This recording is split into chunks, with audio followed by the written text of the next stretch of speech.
제가 또 네이버에 이어서 여러분들 제발 좀 써보라고 하는 이유는 뭐예요? 현대카드를 제가 왜 그러면 여러분들한테 추천하느냐. 안녕하세요 여러분, 면접중단입니다. 여러분 25년 3월에요 여러분들의 인생을 변화시킬 기업들이요 너무나 많습니다. 오늘도 그 기업 중에 하나입니다. 지금 저희가 현대차, 네이버, 시중은행 계속 숨가쁘게 이어가고 있는데, 오늘 현대카드 꼭 주목하시고요. 제발 그거 중단하면 그냥 인턴 아니에요? 이렇게 생각하지 마세요. 이렇게 생각한 생존자도 있다면 오늘 영상 꼭 끝까지 시청해보시고요. 여러분들 스펙이 안 좋든 관련 경험이 없든 전혀 그런 거와 상관없이 꼭 시청하시고 지원해보세요. 아시겠죠? 그럼 지금부터 현대카드 시작해보도록 하겠습니다. 계속 지금 늦어지고 있는데, 그럼에도 불구하고 제가 최대한 임박해서 올려드리지만 여러분들 지금이 가장 또 집중이 잘 되는 시기입니다. 그래서 이 영상 시청해보시면서 여러분들 자소서와 한번 비교를 해보시고 최종 제출 한번 해보세요. 여러분 현대카드 하면 어떤 게 떠오르세요? 많은 것들이 떠오르겠지만 오늘은 짧고 굵게 핵심 메시지를 한번 전해보도록 하겠습니다. 저는요 현대카드를 숫자로 표현한다 라고 했을 때 1256 이라는 숫자를 여러분들이 좀 생각했으면 좋겠어요. 이게 뭐예요? 1256 현대카드를 보유한 회원수입니다. 현대카드의 회원수가 무려 1256만 명이래요. 여러분들 알고 있었나요? 저도 사실 정확히 몰랐어요. 그런데 그만큼 많은 사람들이 현대카드의 고객이라는 겁니다. 자, 그리고 우리가 지금 현대카드 자소서를 작성하면서 알아야 될 건 뭐다? 그냥 우리가 지금까지 생각해왔던 그냥 카드 판매 회사가 아니라는 거예요. 그러면 어떤 회사냐? 짧게 설명을 드리면서 자소서 해보도록 하겠습니다. 일단 근본에는 인턴이지만 여러분들이 더욱더 단단해질 수도 있고요. 이번 경험을 통해서 여러분들이 진짜 인생의 터닝포인트가 될 수 있어요. 근본의 모집 분야는 제너럴로 뽑아요. 그럼 제너럴이 뭐냐? 여기 나와 있다시피 카드 상품 기획이라던가 금융상품 영업, 재무, 경영관리, 리스크, 경영지원, 브랜드 다 포함되어 있습니다. 그래서 여러분들이 지금 은행을 지원할 때 개인금융이다, 기업금융이다 이렇게 머리 아프게 여러분들이 고민하지 않고 그냥 제너럴로 지원하시면 된다. 그런데 여기에 나온 이런 직무가 뭔지는 우리 스스로 찾는 노력이 필요하다. 그 정도가 우리가 자소서를 쓰는 사람으로서 예의라는 거지, 예의. 현대카드를 제가 왜 그러면 여러분들한테 추천하느냐. 홈페이지에 나와 있습니다. 여러분들 모든 비즈니스에 대해서 비정형적, 이 말 너무 좋아. 그리고 범용적인 업무를 수행한대. 그러니까 지금 우리가 콕 찍어서 직무에 대한 연구를 사실 깊이 있게 하지 않아도 된다는 거예요. 여러분들 예를 들어서 은행 지원할 때 어떤 게 고민돼요? 나는 개인금융인 것 같은데 왠지 기업금융 지원해도 되나?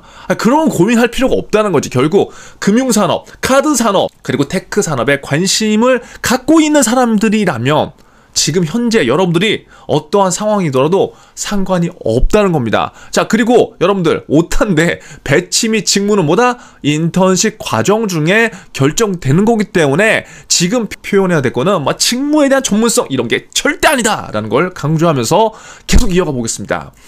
제가 또 네이버에 이어서 여러분들 제발 좀 써보라고 하는 이유는 뭐예요? 정해진 인재상이 현대카드도 없어. 요즘 잘 나가는 기업들 특징이야, 특징. 정해진 인재상이 없는 게 제가 봤을 때도 맞는 것 같아. 정형화된 스펙 요구하지 않는다고 돼 있어요. 그리고 또 중요한 건 뭐다? 현대카드라고 하면 우리 이러죠. 고스펙. 그리고 금융권 경력 무조건 필요해. 물론 어느 정도 있겠죠. 하지만 금융권 경력이 없더라도 전혀 상관이 없다고 홈페이지에 나와 있습니다. 그러면 그럼 아무나 들어갈 수 있는 거예요? 라고 하면 또 그 얘기는 아니에요. 그럼 어떤 사람이 좋을까요? 자신만의 강점과 열정 그리고 변화 혁신이 있는 사람. 중장님, 그거 너무 뻔한 소리 아닙니까? 이렇게 얘기하면 안 된다는 거죠. 왜? 우리는 지금껏 자소서를 쓰거나 면접을 준비하면서 여러분들 강점을 표현하는 그러한 활동들을 별로 하지 않았어요. 그냥 기업에서 뽑아주기만 대부분 기다렸단 말이에요. 어쩔 수 없습니다. 그러면 지금 여러분들 갖고 있는 강점과 열정을 어떻게 어필해서 변화하고 혁신적인 이 현대카드에 여러분들만의 매력을 어필할지 그걸 생각해 봐야 돼요. 그래서 지금 중요한 건 현대카드는 그냥 카드 회사다. NO! 현대카드는 어떤 회사예요? 테크 기업이라고 인지를 하면 좋을 것 같습니다. 왜요? 왜 테크 기업이에요? 이 얘기만 설명하기에도 너무나 시간이 많이 소요돼요. 그래 최근에 이슈 하나를 갖고 와본다면 지금 현재 금융권 최초로 수출한 AI 이 유니버스라는 게 있습니다. 이거를 여러분들이 한 번만이라도 좀 검색을 해보세요. 제가 제 기업 분석 자료에도 넣어놨기 때문에 오늘 기업 분석 자료 초안은 또 이 영상 고정 댓글을 보시면은 여러분들이 편하게 또 받아갈 수 있게 수령할 수 있게 해놨습니다. 그래서 그 내용을 조금 보시면은 어떤 내용인지 알 거예요. 지금 현대카드 같은 경우에는 카드 회사로서만 우리가 인지하면 절대 안 돼요. 현대카드는요 2015년부터 변화가 시작됐어요. 뭐다? 2015년부터 이 디지털 현대카드를 선언하면서 굉장히 많은 변화가 일어났고 지금 10년이 지났죠. 엄청난 테크 기업으로 성장하고 있어요. 그러니까 이러한 좀 배경을 알고 여러분들이 자소서를 작성하면 훨씬 더 좋겠죠. 그러면 조금 전에 명재중대장이 얘기한 유니버스가 뭐냐? 유니버스는요 현대카드가 이 자체 기술력으로 개발한 데이터 사이언스 기반 고객 초개인화 플랫폼이에요. 어려워. 그쵸? 어려울 수 있는데 우리가 알고 있던 기존의 그냥 카드 영어, 카드 수수료 그것만이 아니라 데이터 사이언스를 기반으로 한 초개인화 플랫폼을 수출한 그러한 테크 기업이다 라고 우리가 조금 더 생각을 확장해 주면 좋을 것 같아요. 그래서 지금 이 현대카드 같은 경우에는요 굉장히 막 창의적인 것들을 많이 하고 있어요. 그냥 단지 카드만 많이 판매하는 게 아니라 고객이 중심이 되고요 AI가 중심이 됩니다. 여러분들이 나중에 면접에 갈 때도 이 두 가지 키워드를 모르면 절대 안 됩니다. 그래서 현대카드는요 계속 이 고민을 해요. 어떻게 하면 고객을 좀 더 이해할 수 있을까? 이 생각을요 계속적으로 하고 있거든요. 그럼 이거에 대한 답은 뭐예요? 이거에 대한 답은 현대카드에서 이렇게 얘기합니다. AI. 지난 10년간요 AI에 무려 1조 원을 투입했대요. 그럼 여러분 잘 보세요. 우리가 지금 사실 직무 공부도 잘 안 돼 있고 카드 사라고 하면 왠지 카드에서 뭐 카드를 판매해야 될 것 같은 그러한 것만 알고 있단 말이에요. 근데 짧게 제가 지금 한 6, 7번 설명을 해드렸는데 이 정도만 알아도 현대카드에 대해서 어느 정도 이해를 했다. 조금 더 자세한 내용은 면접에 가게 되신다면 기업 분석 영상 VOD를 참고해보시면 퍼펙트한 설명이 있을 겁니다. 그리고 또한 지금 PLCC 뭐 상업자 전용 신용카드 근데 이런 이슈가 있는데 이거 사실 어렵죠. 그쵸? 어려울 수 있기 때문에 제가 관련 자료를 이제 추가를 해놨고 결국 이런 PLCC 출시와 함께 프리미엄 카드 영업의 또 속도를 높이는 방식으로 25년도에 세일즈를 할 거예요. 결국 우량 고객을 계속적으로 확보하기 위한 활동도 하는 겁니다. 그래서 결국 금융산업이지만 지금 또 테크 기업으로서 굉장히 빠르게 변화하고 또 혁신적으로 현대카드는 움직이고 있기 때문에 저는 이러한 현대카드에서 여러분들이 인턴을 한번 해보시고 뭐야 이런 회사도 있었네. 와 내가 알던 그런 회사가 아니네. 야 나 이런 것도 할 수 있네. 이렇게 여러분들의 경험을 좀 확장하셨으면 좋겠어요. 자 그럼 지금부터 자소서 1번과 한번 연결을 해보도록 하겠습니다. 여러분들 제가 계속 당부드리지만 여러분들 자소서 문항에 뭐 이 문항은 책임감입니다. 이 문항은 열정이에요. 이 문항의 의도는 이걸 맞춰야 됩니다. 그것도 좋은데요. 제가 계속 이러한 자소서 문항 분석 영상을 올려드리는 이유는 뭐냐면 그러한 여러분들 편견을 갖는 순간 그렇게 여러분들 맞춰버린다고요. 그래서 최대한 여러분들 색깔을 표현하면서 그걸 맞추면 상관없지만 대부분 우리는 자소서를 쓰기 때문에 그 가이드를 주면 맞추게 되는 친구들 많아요. 저는 여러분들이 그렇게 하는 게 더 별로 좋지 않다고 생각하기 때문에 최대한 저의 설명 방식으로 좀 사례를 빗대어서 설명을 해드릴 테니까 여러분들 좀 잘 활용을 해보셨으면 좋겠어요. 자 1번 본인이 가장 열정적으로 몰입했던 일이 뭐냐? 야 너 열정적으로 했던 거 뭐야? 근데 두 번째 뭐예요? 성공과 실패를 떠나. 그럼 뭐야? 성공을 꼭 써야 될까요? 아니에요. 성공과 실패 둘 중에 하나의 소재를 써도 된 거고요. 마지막 세 번째 너 그 경험에서 어떤 의미가 있었어? 이 세 가지를 대답을 해주시면 됩니다. 그럼 첫 번째, 그냥 여러분 열정이 아닙니다. 그냥 열정이 아니야. 그럼 뭐예요? 네가 가장 열정적으로. 그럼 가장 열정적이라니까 뭐예요? 나만의 기준점이 있어야 되겠죠. 내가 이걸 그냥 열정으로 표현하는 게 아니라 내 인생에서 이게 왜 가장 열정적이었는지 뭐가 나와야 돼요? Why가 나와야 된다. 역시나 면접 중대장. 생존 자소서에는 뭐가 나와야 된다? Why? 나! 이게 나와야 된다는 거예요. 여러분 생존 자소서예요. 생존 면접이고요. 그냥 틀에 박힌 생각을 하지 말고 자소서를 작성하자는 거예요. 틀에 박힌 사고로 작성된 자소서는요 면접장에서 틀에 박힌 스크립트로 여러분들 차별화시킬 수 없습니다. 그래서 제가 계속 강조하는 건 뭐다? Why나. 그래서 그냥 열정이 아니라 나에게 왜 이것이 가장 열정적이었는지에 대한 Why가 있어야 되고요. 성공 혹은 실패라고 했죠. 그러면 성공 경험도 되고 실패 경험도 되는 겁니다. 아시겠죠? 다시 한번 말씀드리지만 결국 Y나의 구조로 해결될 수 있다. 여기서 지금도 제가 또 자소서 한문항 첨삭들을 계속 이어가고 있어. 요즘에 계속 이것들을 이어가는데 상당히 단기간에 확확 바뀌는 친구들이 많습니다. 그 친구들의 공통점은 뭐냐면요, 아직까지도 단순 경험을 계속 나열해요. 열정. 그럼 열정의 경험만 나열하는 거야. 그게 아니라 Y가 있어야 되고요. 저는 여러분들한테 추천하는 거는 뭐 네이버도 마찬가지였지만 성공과 실패를 떠나서라고 했기 때문에 저는 여러분들한테 오히려 실패의 사례를 저는 찾아보라고 이야기를 해줘요. 왜냐면 결국 자소서와 면접은 심리적 요소가 반영되고요. 결국 면접관 분들도 사람입니다. 이 글을 읽을 때 10명 중에 7, 8명은 성공 경험을 쓸 확률이 높아요. 물론 아닌 경우도 있지만 제가 여러분들한테 실패 경험을 추천하는 이유는 단 한 가지입니다. 뭐냐? 우리 누구나 살아가면서 실패를 하거든요. 근데 우리는 자소서 면접에서 내 실패 경험을 이야기하는 순간 나한테 그 다음 미칠 영향들을 생각해요. 그래서 두렵고 왠지 맞고 싶어. 그래서 좋은 경험을 찾는 게 대부분이거든요. 제가 여러분들한테 실패 경험을 한번 생각해보고 작성하라고 하는 이유는 면접관분들도 누구나 실패 경험이 있기 때문이에요. 그러면 어떠한 현상이 발생되냐면 나중에 면접에서도 그 실패 사례에 공감을 할 수가 있어요. 근데 여기서 중요한 건 그 실패 사례에서 그게 왜 실패를 했고 그 과정에서 내가 무엇을 배우고 느꼈느냐, 그리고 그러한 것들이 현대카드에서 어떠한 T포인트로 적용될 수 있는지만 연결시키면 되는 겁니다. 이것만 있으면요, 성공 경험도 상관없고요, 실패 경험도 상관없습니다. 꼭 실패 경험을 쓰라는 건 아니에요. 하지만 심리적인 부분을 생각했을 때 오히려 실패 경험이 상대방으로 하여금 훨씬 더 공감 요소를 끌어낼 수 있다. 정리를 해볼 수 있습니다. 이 1번 같은 문항은 이렇게 해석을 해볼 수 있어요. 열정, 어떤 의미. 우리가 이제 현대카드에 지원하게 되면은 뭐 제너럴로 뽑지만 엄청 변화가 빠르고 이런 혁신적인 이러한 금융산업에서 또 테크 분야까지 같이 결합을 했단 말이에요. 그러면 여러분들 한번 잘 생각해보세요. 현대카드에서도 계속적으로 뭔가를 우리는 만들어야 돼요. 여러분들이 이제 입사를 하게 되면. 근데 내가 능력이 좋다고 해서 무조건 성공만 할 수 있겠냐고요. 아니에요. 실패를 많이 해본 사람이 성공도 하는 거거든요.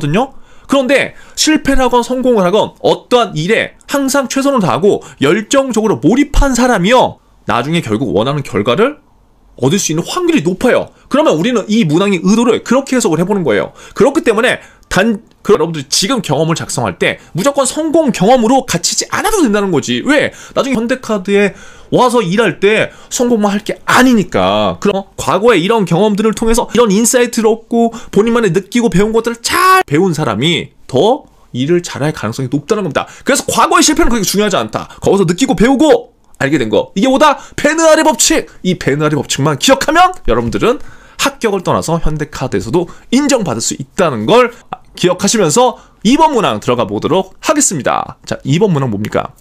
예상치 못한 상황이나 환경에서 새로운 목표를 세우고 이를 달성했던 경험입니다. 어렵지 않아요. 그쵸? 여기서 보면은 핵심은 이겁니다. 현대카드에서도 여러분 어떻게 써요? 예상하지 못한 상황도 얼마나 많을 거예요. 우리가 기존에 알듯이 그냥 카드만 판매하는 그런 회사가 지금 전혀 아니라 다양한 비즈니스의 구조가 있단 말이에요. 그럼 이 다양한 비즈니스의 구조에서 이 예상하지 못한 일들이 굉장히 많이 일어날 수밖에 없고, 이렇게 이제 빠르게 변화하는 이 상황에서 그에 맞는 시도와 또 그에 맞는 판단, 이런 것들을 계속적으로 현대카드에서도 할 수밖에 없어요. 그쵸? 그럼 어떻게 되겠어요? 빠르게 변하는 상황에서 내가 빨리 판단하고 또 다음 목표를 세우고 또 그것들을 또 실행하고 실패하고 실행하고 수정하고 이런 과정들 계속 반복될 거잖아요. 결국 현대카드에서 벌어질 일들이에요. 그 벌어질 일들을 자소서 문항에 줬다고 우리는 지금 생각을 해보고 2번 문항을 작성해본다면, 그냥 지금 우리가 작성하는 것처럼 그냥 하나의 경험을 갖고 와서 여기에 껴맞추는 건 안 한다는 거죠. 아시겠죠? 자, 그러면 여기에서 어떻게 작성하면 좋느냐? 예상하지 못한 어떠한 여러분들의 그런 경험적인 상황들이 있을 거죠. 예상하지 못한 상황에서 뭐 어떻게 됐던 간에 우리는 문제를 해결하고 또 그 문제를 해결하기 위해서 새로운 목표를 또 세우고 뭔가를 할 거잖아요. 그럼 그 과거에 내가 예상하지 그런 못한 상황에서 왜 나는 그러한 또 새로운 목표를 세웠고 그 과정에서 나의 행동, 즉 나의 액션은 어땠는지, 이 얘기가 들어가야 됩니다. 그리고 여러분들이 목표를 달성한 경험을 쓰는 겁니다. 여기에는 문항에 나왔기 때문에 목표를 세우고 달성했던 경험이잖아요. 그래서 목표를 달성했던 경험을 작성해 주시면 되고, 여기서 또 중요한 건 뭐다? 여러분들은 목표 달성 크기, 뭐 이런 거에 또 이제 집착을 할 수가 있어요. 크기는 중요하지 않아요. 얼마만큼의 큰 목표인가는 중요하지 않다고. 예상하지 못한 상황, 이게 중요한 겁니다. 아시겠죠? 그래서 이 목표 달성을 이렇게 우리가 할 때 왜 내가 여기에 이렇게 집중을 하면서 목표 달성을 하려고 했는지, 또 이러한 것들을 통해서 내가 배우고 느끼고 알게 된 게 무엇인지 배날의 법칙을 적용해서 이번 문항은 심플하게 작성을 해주시면 될 것 같아요. 자, 그리고 3번입니다. 3번은 본인이 희망하는 직무의 핵심 역량을 선정하고 해당 역량을 발전시키기 위한 노력 경험. 이건 뭐 카드 회사건 금융권이건 뭐 일반 대기업이건 똑같습니다. 직무 역량과 노력 경험은요, 어떤 기업에도 다 나옵니다. 저희가 지금 생존 자소서 클래스에서도 계속적으로 지금 제가 하루에 한두 문항씩을 공유하고 있는데, 이러한 합격 자소서, 불합격 자소서를 여러분들 계속 보면요, 여러분들이 자소서를 작성하는 그 기준점들이 생겨요. 그래서 지금 자소서 작성이 안 돼 있으면 뭘 해야 된다? 합격 자소서, 불합격 자소서의 구조를 분석해 봐야 돼요. 그래서 제가 또 그걸 또 연습하지 않는 생존들이 있기 때문에 오늘 고정 댓글로 한 문항 신청 예시를 남겨놓을 테니까 신청하셔서 이동하면서 한 번이라도 그렇게 좀 연습을 해보시기 바랍니다. 아시겠죠? 자, 그럼 3번 이어서 볼게요. 이거는 로얄티 문항이에요. 그쵸? 지금 이제 여러분들이 모집 분야는 제너럴이지만 아무래도 뭐 카드 상품 기획이라든가 금융상품 영어, 이거에 대한 직무에 대한 설명들이 지금 공고에 나와 있어요. 그런 것 쯤은 한번 자세히 좀 보세요. 뭐 3-4시간 공부를 하라는 게 아니라 적어도 내가 여기에 현대카드에 지원을 할 거면 어떤 분야가 있는지는 알아야죠. 그리고 그 분야에서 내가 조금 더 원하는 게 무엇인지 알고 지원해야죠. 그쵸? 그래서 그걸 다시 한번 보시고 핵심 역량을 먼저 선정해 보세요. 무슨 말이냐면 이런 문항을 작성할 때 내가 지금 준비되어 있는 역량을 먼저 나열하는 방법이 있고요. 두 번째 방법은 이 질문에서 요구하는 핵심 역량을 먼저 2-3가지를 선정해서 여기에 대해 경험을 매칭시키는 방법이 있습니다. 근데 둘 다 어떠한 방식으로 해도 상관없어요. 근데 저는 후자가 훨씬 더 여러분들이 하기가 편하다고 생각하는 거예요. 왜냐면 앞에서부터 가려면 너무 많은 경험 정리를 해야 돼. 그럴 시간이 없기 때문에. 그래서 여기서 중요한 건 역시 Y가 중요합니다. 여러분들이 핵심 역량을 분명히 선정을 할 거란 말이에요. 한 2가지 정도. 그러면 여기에서 내가 왜 이 핵심 역량이 중요하다고 생각하는지에 대한 Y가 엄청나게 중요하고 그거를 자소서부터 꼭 녹여주세요. 아시겠죠? 자, 그러면 왜 중요하다고 느꼈냐? 제가 그래서 여러분들한테 FA5050을 강조하는 거잖아요. 그리고 그게 아니면 TCT 필살기 중에 여러분들 경험한 것을 여기에 쓰시면 돼요. 그러면 나중에 면접 때 굉장히 유리할 수밖에 없습니다. 아시겠죠?